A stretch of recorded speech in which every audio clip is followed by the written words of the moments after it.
Have you heard about the 17-second rule?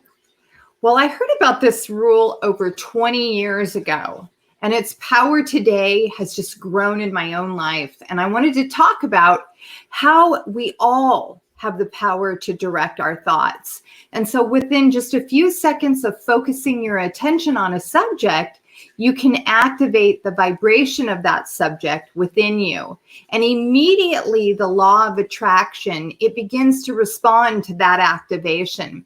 And so the longer you keep your attention focused on something, the easier it becomes for you to continue to focus upon it because you are always attracting. And through the law of attraction, other thoughts or vibrations that are the essence of the thought you began with. So within 17 seconds of focusing on something, a matching vibration always is activated. And so now, as that focus becomes stronger and the vibration clearer, the law of attraction will bring more of thoughts that match that vibration.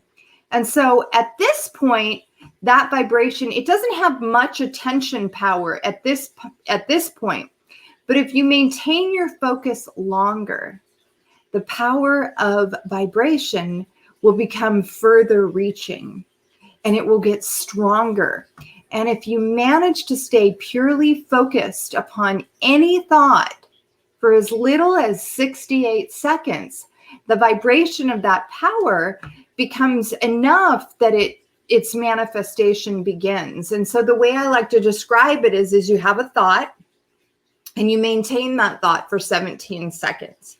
And then here comes another thought that is compiled upon that thought for another 17 seconds. And then we analyze and rationalize and scrutinize that thought for another 17 seconds. And so by 68 seconds, that vibration is so powerful that manifestation in that direction, whether it's what you want or you don't want, it starts to come into your experience as a manifested form. So when you repeatedly turn to a pure thought, something that you really want, and you maintain it for at least 68 seconds, in a short period of time, sometimes hours and sometimes days, that thought, what happens is it becomes a dominant thought. And once you achieve a dominant thought, you'll experience matching vibrations until you change it. So if that dominant thought is something that you don't want, you will continually experience over and over and over things that are in alignment with that negative thought or something that you don't want.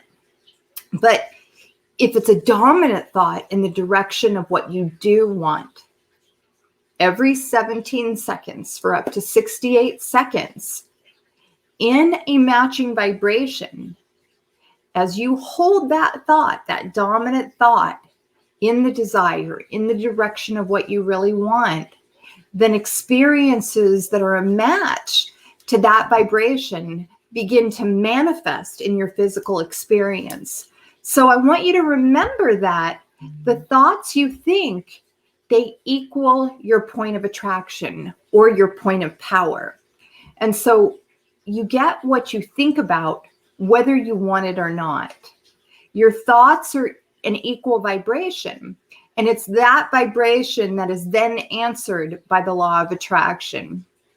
And so as your vibration expands and becomes more powerful, it eventually becomes powerful enough for manifestation to occur. So in other words, what you think and feel and what manifests in your experience is always a vibrational match. So here's the rub. The rub is each of us is that powerful. Each of us has that much ability to direct our own thoughts. And so you have the ability to direct your own thoughts all the time. You have the option of observing things as they are or imagining them as you want to be.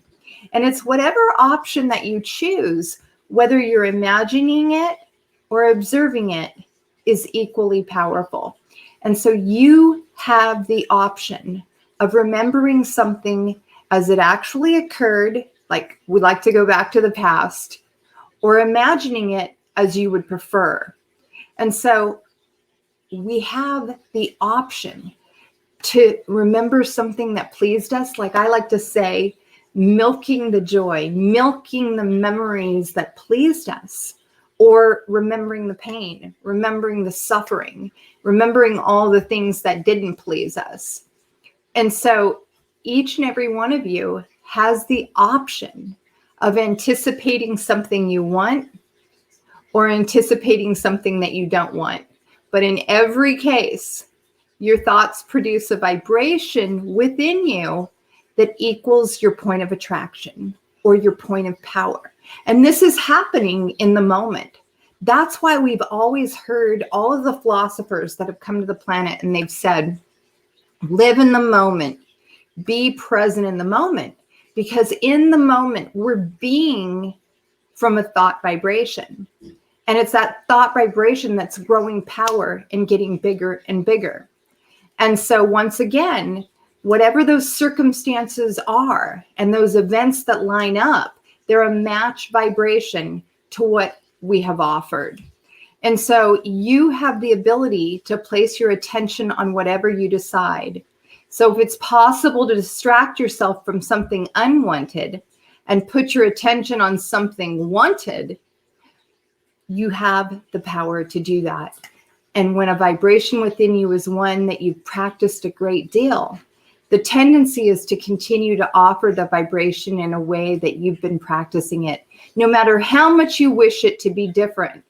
And so it's not difficult to change the pattern of vibration, especially when you understand that you can do it a little bit at a time. And so once you have the understanding of how vibrations work, how they affect your experience, and most important, what your emotions are telling you about your vibrations, now you can make steady, fast progress towards the advancement of anything you desire. So go create the things you really want and do it little bits at a time. You have the power to do it.